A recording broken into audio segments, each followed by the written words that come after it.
Thank you, our viewers. Thank you, our members who are watching from the comfort of their home. This is Reverend Bonnie Otina from Pefa Riverview. I love you so much with the love of Christ. Thank you for yet another week that the Lord has given us, that we may listen and we may hear from His throne room of grace. So this wonderful morning, I would want us to share the word of God from the book of Exodus chapter 15, from verse 22 to 27. Exodus chapter 15, verse 22 to 27. Exodus chapter 15, verse 22 to 27. I want us to talk about a topic or a series that I've called Mara Experience. Mara Experience. The word Mara is bitter from the word of God. So bitter experience. And you know, some of us, we have had bitter experiences in our life. But there is this series for the next 2 Sundays, 3 Sundays. I would want us, the Spirit of God, to help us to see how we can overcome the bitter experiences in our life, the bitter situations in our lives, in our families, in our nation, in our country. And I know the Lord is going to teach us and also to speak to us. So turn with me in the book of Exodus chapter 15, Exodus 15 verse 22 to 27.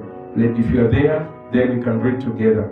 It says, verse 22, Then Moses led the people of Israel away from the Red Sea, and they moved out into the desert of Ashur. They traveled in this desert for 3 days without finding any water. Verse 23, When they came to the oasis of Mara, the water was too bitter to drink. So they called the place Mara, which means bitter. Verse 24, Then the people complained and turned against Moses. What are we going to drink?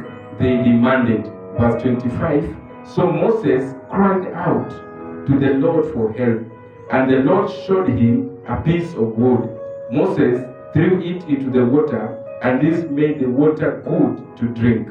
It was there at Mara that the Lord set before them the following decree as a statement, as a standard to test their faithfulness to Him. Verse 26, He said, if you will listen carefully to the voice of the Lord your God, and do what is right in His sight, obey His commands, and keeping all His decrees, then I will not make you suffer any of the diseases I send on the Egyptians. For I am the Lord who heals you.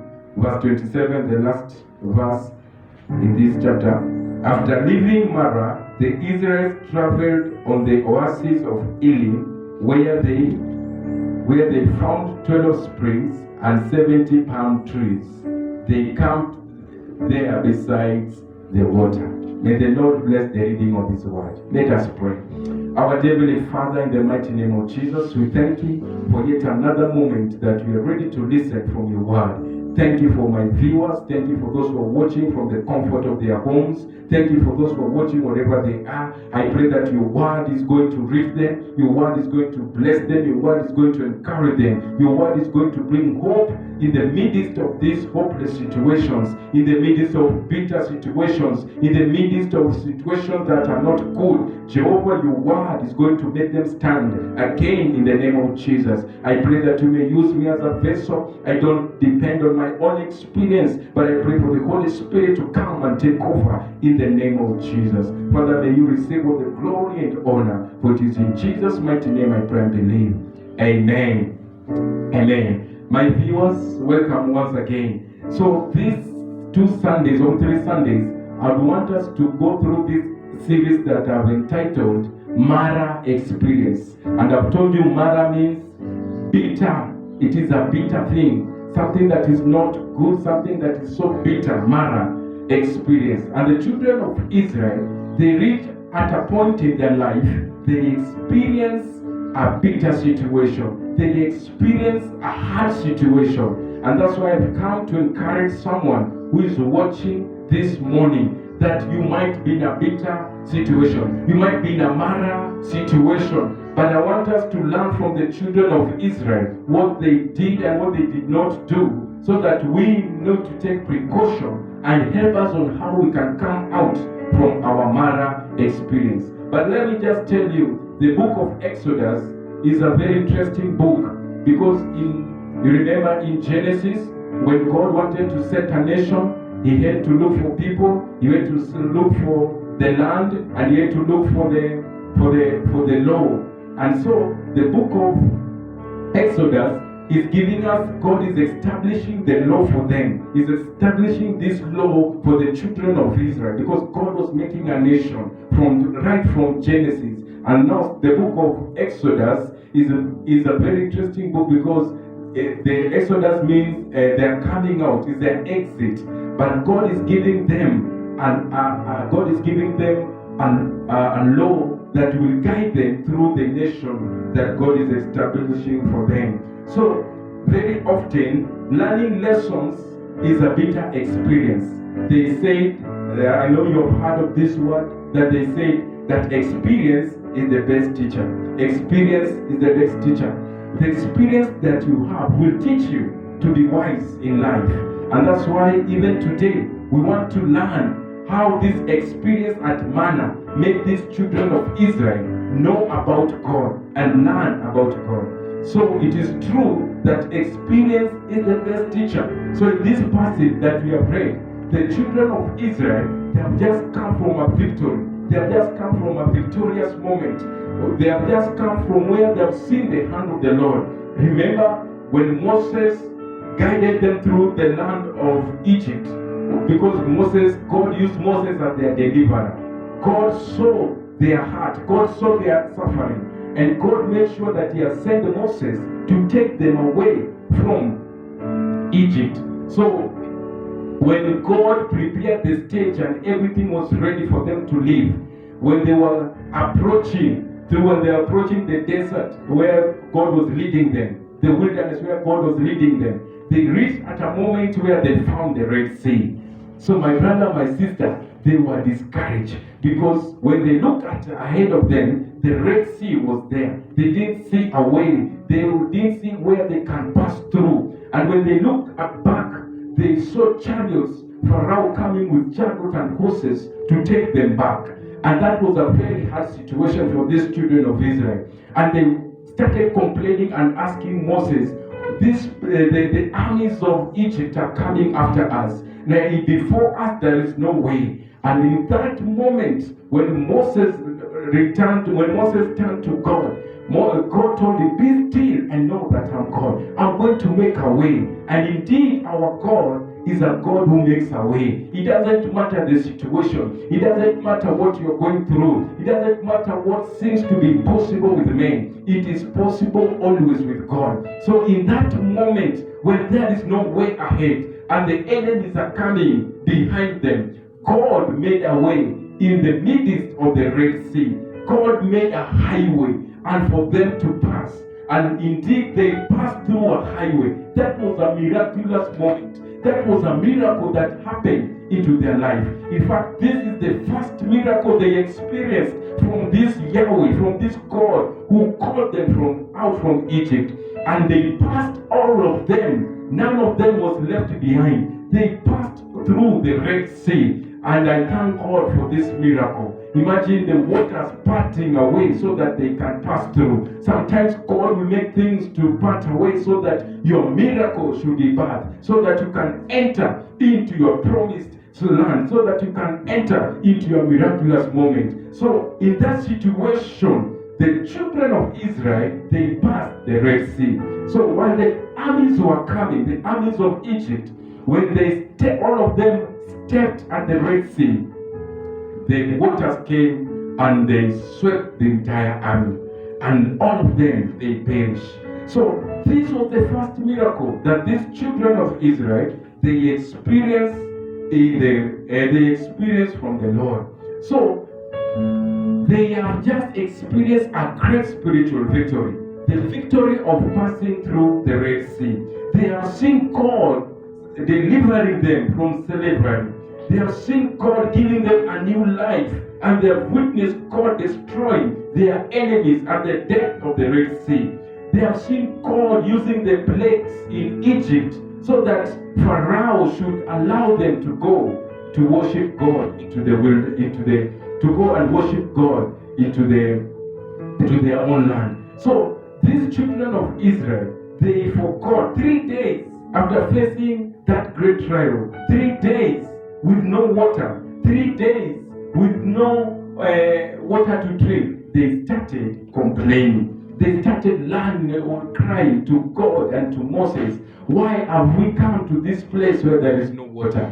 I know sometimes when we are going through a bitter situation, when we are going through a mara situation, the devil will make us to complain. Sometimes it is the nature of human beings to forget the victory that the Lord has given us, to forget the victories that God has given us, the testimonies that we have had, the new song that we just heard, and we start complaining about the little things. We start complaining about the things that we don't have.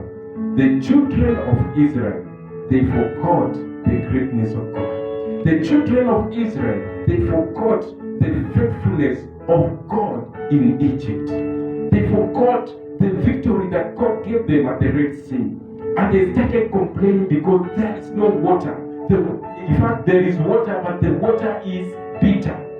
Praise the name of Jesus.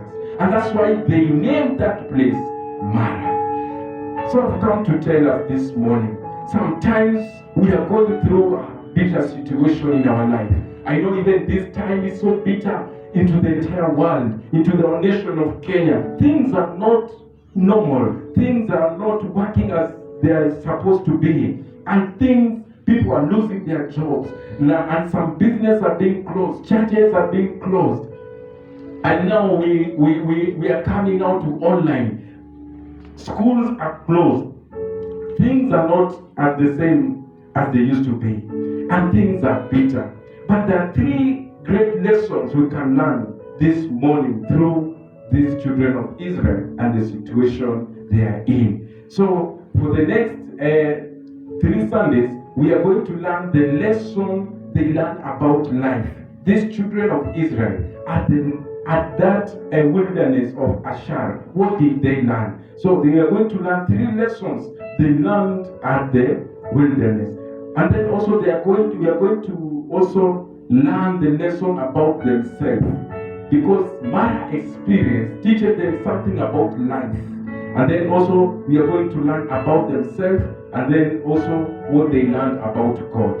So for this Sunday, for this today, I want us to learn about the things they will need to learn about life in relation to the children of Israel at the Mara. Number 1, what we are learning from this passage is life is a mixture. Life is a mixture. Bwana Yesu asifiwe. The children of Israel have just experienced the blessing of passing through the Red Sea, the blessing of having a testimony. In fact, Miriam, the sister of Moses, and together with Moses and the children of Israel, they were singing a song of deliverance. And they faced life, they faced the victory, they faced the blessing with greatness. But after greatness, after that testimony, now comes a bitter situation. So life is a mixture. Brothers and sisters, we are going to go through good moments. We are going to go through victorious moments. We are going to go through miraculous moments in our life. But at the same time, we are also going to go through the valley moments. We are going to also go through bitter moments in our life. So the life of salvation is not a life of everything will be so sweet. Jesus told his disciples, in this world that you live in, you're going to face persecution. But cheer, because I have overcome. So today we want to learn that life is a mixture. Life is a mixture. We are going to go through blessings, and sometimes we are going to go through pain. And that's why David says, even though I pass through the valley of the shadow of death, I will fear no evil, because I know the same God of the valley is the same God of the mountain. The same God who has taken us through this corona pandemic is the same God who is going to heal us, is the same God who is going to give us deliverance, is the same God who is going to help us, the same God who knew and saw when businesses are being closed, is the same God is going to revive those businesses in the name of Jesus. The same God is the same God that is going to make things beautiful in His time. The Bible says, "He's the same yesterday, today, and forevermore." So let us not murmur like this and complain like these children of Israel. Let us know life is a mixture. Sometimes we are going to be at the top of the mountain. Sometimes we are going to be at the valley. Sometimes we are going to have victory. Sometimes we are going to be defeated. Seasons are there in life. Bwana Yesu asifiwe. There are some seasons we are going to experience the victory. There are some seasons we are going to experience sicknesses. There are some seasons that we are going to experience the move of God in our life. There are some seasons that we are going to feel like God has left us. We are dry. But in those moments, I want you to look unto Jesus. I want you to focus your life to Jesus, because He has promised that He will never leave us until the end of age. So even when life is a mixture, let us not run away. Let us stick to this Jesus. And I can refer you to Job, in the book of Job chapter 14 verse 1. And also Job chapter 5 and 7, and Ecclesiastes chapter 2 verse 17 and 23. You will find how they are going to talk about life as a mixture. Job was a righteous man. Job experienced the blessings of God. But it reached a time, Job also experiences the pain. In fact, Job experienced Mara experience in his life. And that's why he said, now I have seen God. Bwana Yesu asifiwe. When at the end of the book of Job, you say, I've been hearing about this God, but now I have seen God, because he allowed himself to go through that situation without complaining, without running away, and without giving up. So my brothers and sisters, this morning, this lesson is worth remembering. That when you are aware that life can go through either way, then you'll be prepared for it. Sometimes I know we are crying, we are cursing this God, we are telling God you have left us, but I've come to encourage you from the word of God that life is a mixture. Life sometimes, we are going to experience different seasons and different situations in our life. But don't give up. Don't run away. Stick to this Jesus. Stick to this God. Let your faith be built on Jesus, and then you're going to be a victorious person. The children of Israel, they failed to realize that life is a mixture. Bwana Yesu asifiwe. So don't fear. In every situation that we be in, let us trust in Jesus. Bwana Yesu asifiwe. When we were in Sunday school, we used to sing, trust and obey, for there is no other way to be happy in Jesus, but to trust and obey. We need to trust God in every moment. Are you trusting God? It is not easy to trust God in bitter situations. Sometimes we look out for our own solution. Sometimes we look to people, but they fail us. But even at this moment, let us trust in Jesus. Bwana Yesu asifiwe. Even in the midst of corona pandemic, let us trust in Jesus. This season will be over. God will give us victory over this corona. Corona has no power over our God, over the cross and the power of Jesus. It shall come to pass. So let us trust in God at this moment, not on ourselves, and know that life is a mixture. Number 2, lesson that we can learn about life, that life has a master. Life is not only a mixture, but life has a master. When the children of Israel arrived at Mara, they seemed to forget all things, wonderful things God did for them. They forgot about the plagues in Egypt. They forgot about the miracles and the deliverance at the Red Sea, the miracles that God did. They forgot that up until time, the Lord has been absolutely taking control over their life. They forgot that God is the master of their life. So this wonderful morning, I want to encourage you that life has a master. Life has a master. For us who are born again, Jesus is our master. Jesus is our leader. We can look unto him. We can follow him. We can listen to him. We can run to him. Even at this moment when things are not right, when things are not good into our life, when bitter situations are in our life, we can run to God. Both of the good times and the bad times. Run to Jesus. Hide yourself under his wings, and we are going to get victory. We will go through life enjoying God's blessing, and many times he will grant us victory if we run to him and know that he's the master of our life. Let God take charge of our life. I know at this time there are people who have made money their master.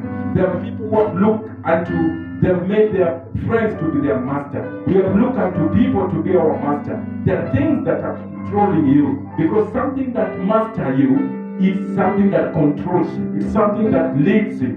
So today I've come to ask you, what is the master of your life? What is mastering your life? And this morning, let the Holy Spirit, let Jesus himself be the master of our life. And when Jesus is the master of our life, we are going to be victorious.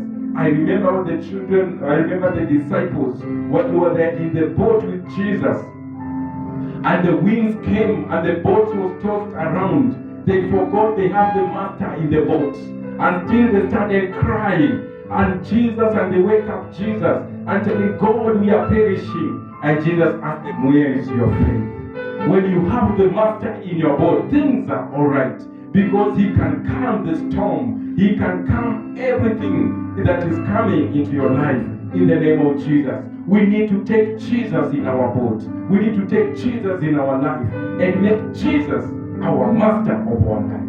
Bwana Yesu asifiwe. Who is the master of your life? Even when things are so bitter, when you're experiencing Mara experience in your life, who is the master? The children of Israel in Exodus chapter 15, they forgot that God is the master of their life. And that's why they complained. That's why they murmured. That's why they wanted to even stone Moses, because they forgot that the same God who took them from Egypt is the same God who can provide fresh water in the midst of the wilderness. Who is your master? Even at this moment that we are going through bitter situations, Mara experiences, who is your master? As I conclude, another thing that they learned about life as a ministry. Life is a mixture, number one. Number two, life as a master. And number three, life as a ministry. God uses moments like hard situation. Every moment in your life, God uses them for both good and bad. God uses to minister to us. And God used the Mara experience to minister to the children of Israel. What they learned about God in both these times of life shaped their perception of who God is and what he could do for them. Sometimes God allows bitter experiences in our life. Sometimes God allows Mara experiences in our life so that we can learn about God, so that our perception might change, so that our faith might grow in him. The same is true to us, that God is using even this thing that we are in today to learn about him. These are the moments that we need to be close to God, to grow in our God more than any days in our life. So Every situation in life serves as a ministry for the Lord to use us. God does not waste experiences. Bwana Yesu asifiwe. God does not waste every season. Every season has a reason. And that's why God has allowed us to go through experiences in our life so that we may learn about it. I want to ask you, what are you learning about God even in the midst of lockdown? Are you learning as an opportunity to grow? Are you learning as an opportunity to take your time and draw near to God more than any other days? We are living in the last days, my brothers and sisters. And maybe you should not be deceived that we are here for long. Soon and very soon, Jesus is coming for the church. And He's coming for a holy and a blameless church. How you prepare for that day matters a lot. What are you learning about Corona? What are you learning in that bitter moment? What are you learning in your Mara experience? God uses every experience to teach us great lessons. Don't waste experiences that God brings in your life. He uses all of them to shape us to His image.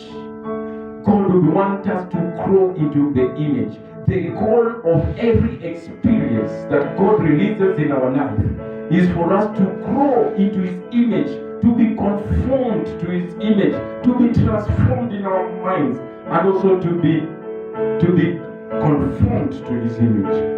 In all of life, God is simply trying to make us more like Him.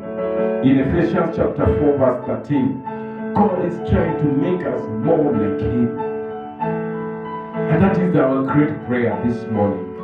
As I conclude, and let us pray that God, make me more like You. Every day, in every situation, in every experiences that I'm going through, I want to be more like Jesus. I want to be more like You, God. And that is what God desires from us. That God releases those experiences so that we may grow more like Him. Look at verse 27. When they experienced the Mara situation and God solved, God led them to a spring of 70 palm, 12 springs and 70 palm trees, and they camped there. They realized God is so powerful. And that's why God told them in just turn with me in verse 25. Verse 26, verse 26. He said, let's start from verse 25. There's a place that says, it was there at Mara that the Lord set before them the following decree as a standard to test their faithfulness. To test their faithfulness. God will use experiences to test your faithfulness to God. Are you faithful to God? There are people, when situations are bitter, they run away. They don't trust God anymore. When situations are bitter, they forget about the goodness of God. There are people, they serve God when situations are good. They serve God when it is convenient for them. Even at this moment, can you serve God despite of the situation, despite of the Mara experiences that you're going through? Can you lift your hands and say, Jesus is still Lord? Can you lift your hands and say, it is well with my soul? Can you just say, I am victorious in the name of Jesus? Let us not be convenient Christians. We serve God when it is convenient for us. We give when it is convenient for us. We sing when it is convenient for us. And we serve God when it is convenient for us. God taught these people a lesson. And God said, if you are willing to listen, if you will listen carefully to the voice of the Lord your God and do what is right, obey his commands, and keep all his decrees, then I will make you not to suffer the disease that I sent to Egyptians, for I am the Lord who heals you.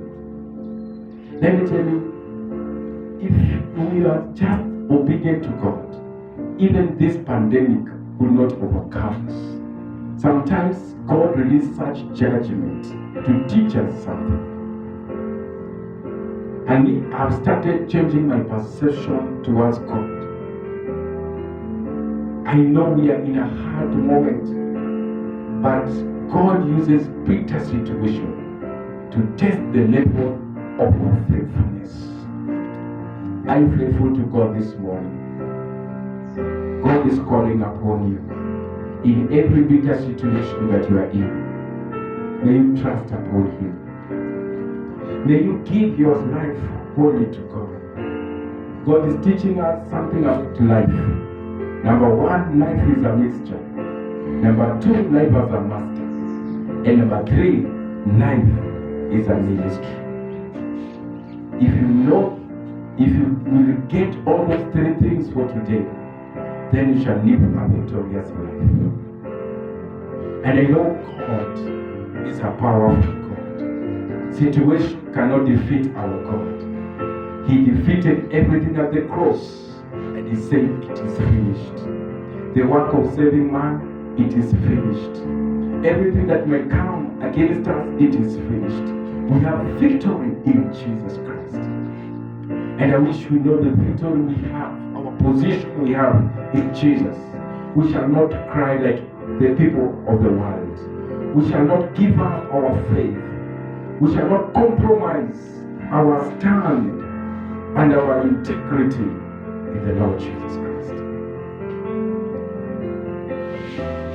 Mara experience. I don't know this. I don't know your Mara experience today. It might be in your family. It might be in your business. It might be in your spiritual life. It might be in our marriages. It might be in our nation of Kenya, like what we are going through right now. But I want to speak to you, giving you the word of God and telling you, God wants us to learn something. God wants us to be faithful to Him and go back to the first love that we had, where we are so sinners for God. If we have forgotten the ways of God, then let's pray God to forgive us. It is in this passage that He has said, if you are going to be willing and obedient, the diseases that came to Egyptians will not come to us. Sometimes we might be this because we have not obeyed God. Sometimes God may use those experiences to teach you. But sometimes also it might be a punishment because you have left God. But God is a faithful God. He knows how to bring us back. God is not here to judge us. God is here to forgive us and to bring us to the place of relationship, a place of trusting Him and a place of victory. If you are there, I want to pray with you. As I conclude this service, I don't know the experience that you are in. It might be so hard, painful, but the Lord is faithful. Take heart. Jesus said, cheer up, because I am overcome. Can you trust this Jesus? Our God can be trusted. Our God has been tried and He has been found to be true. We have tasted this God and we have seen Him to be so sweet. You can taste Him again by allowing Him in your life and let Him control your life. Let Him be the master of your life. Let us pray. Our dear Heavenly Father, in the mighty name of Jesus, I thank You for the word that You have given unto me, so that I may bring to Your children and to Your people. I've delivered it as You placed it in my heart. I know we might be going through Mara experiences in our life, bitter experiences, oh God, that has made us to complain, that has made us to run away, that has made us to give up and even to compromise. But this morning, as the children of Israel, Lord, you are teaching us 3 great lessons that we need to learn. That life is a mixture. Sometimes we are going to be in the valley. Sometimes we are going to be at the mountaintop. Sometimes we are going to experience victory. Sometimes we are going to experience as if we are being defeated. These things are there, God. Sometimes we are going to experience abundance, and sometimes we are going to experience scarcity. Sometimes we are going to experience healing. Sometimes we are going through the moment of battling with sicknesses. But that one does not mean that God, you have left us. That does not mean that God, you have been defeated. No. Lord, there is some lessons that you are teaching us. There are great things that you are making in our life. And I want to pray for my viewers who are watching from the comfort of their home and wherever they are. Lord, you know the experiences they are going through in their life. I want to pray that you may give them the strength to endure. I want to pray that you may give them the faith to overcome. And I want them to give them the boldness to face them in the name of Jesus. Because we are overcomers in Jesus Christ. You overcame at the cross. And Jesus, even today, we have that DNA of overcomers in the name of Jesus. And I declare and decree in the name of Jesus that the Lord is giving you the strength to overcome in the name of Jesus. Wherever you're watching, I pray that God is going to give that strength. God is preparing a great song. God is giving you a miracle. God is bringing you a testimony in the name of Jesus. You shall overcome in the name of Jesus. I thank you, Jesus, because you're preparing great testimonies right now. In Jesus' name. May you receive it right now. In the name of Jesus. May you receive the victory of God. May you receive the salvation of God. May you receive the anointing. May you receive the breakthrough in the name of Jesus. Father, may those experiences minister to us and teach us the great lessons that you want us to learn. Even the Church of Jesus at this moment, when we are going through lockdowns and you're going through church being shut down, Lord, I know we are not knocked out. We are not shut down in our life. We shall still live and declare your goodness in the land of the living. I thank you and I bless you. For it is in Jesus' mighty name I pray and believe. Amen. And if you are there, you have not given your life to Christ, the greatest life lesson is when you start with Jesus and make everything right with God. And probably if you have not given your life to Christ, this is why Jesus came. He came to set you free. And whoever Jesus has set free is free indeed. I want to pray with you if you're saying and desiring to give your life to Christ, to start a new page again, and God to lift you. I know in heaven there will be celebration when you give your life to Christ. And even when you want to recommit your life again to Christ, I urge you to give your life to Christ. And if that is your desire, I want to pray with you this prayer before I conclude. Say, Lord Jesus, I thank you for dying on the cross because of my sin. This morning, I give my life to you. I confess with my mouth that I'm a sinner, and I believe in my heart that you came and died for me. And today, I receive you in my life. Forgive all my sins. Write my name in the book of life. In the name of Jesus. I'm no longer a servant of the devil, but I'm a servant of God. Thank you. In Jesus' name. Father, I thank you for those, and even for this one who have given his or her life to you. I just want to pray for your grace upon his life and her life, oh God. May you hold them so that, Lord, they may grow into your kingdom. Give them, oh God, a new life. Give them the victorious spirit in the name of Jesus. And they shall grow to be great people into your kingdom. In Jesus' name, amen. If you have prayed that prayer, look for a Bible-believing church. And also look for the Bible to read. Start with the book of John. Pray. being the gathering of believers. Look for a church that nurtures you to grow. In case you don't have a church, we are located along Eastern Bypass. We welcome you to our church. In the name of Jesus, may the Lord bless you, may the Lord keep you. Until we meet again, I love you. This is your pastor, and I know the Lord is going to bless you. Thank you so much, and may the Lord keep you, and may the Lord bless you. Amen. Amen.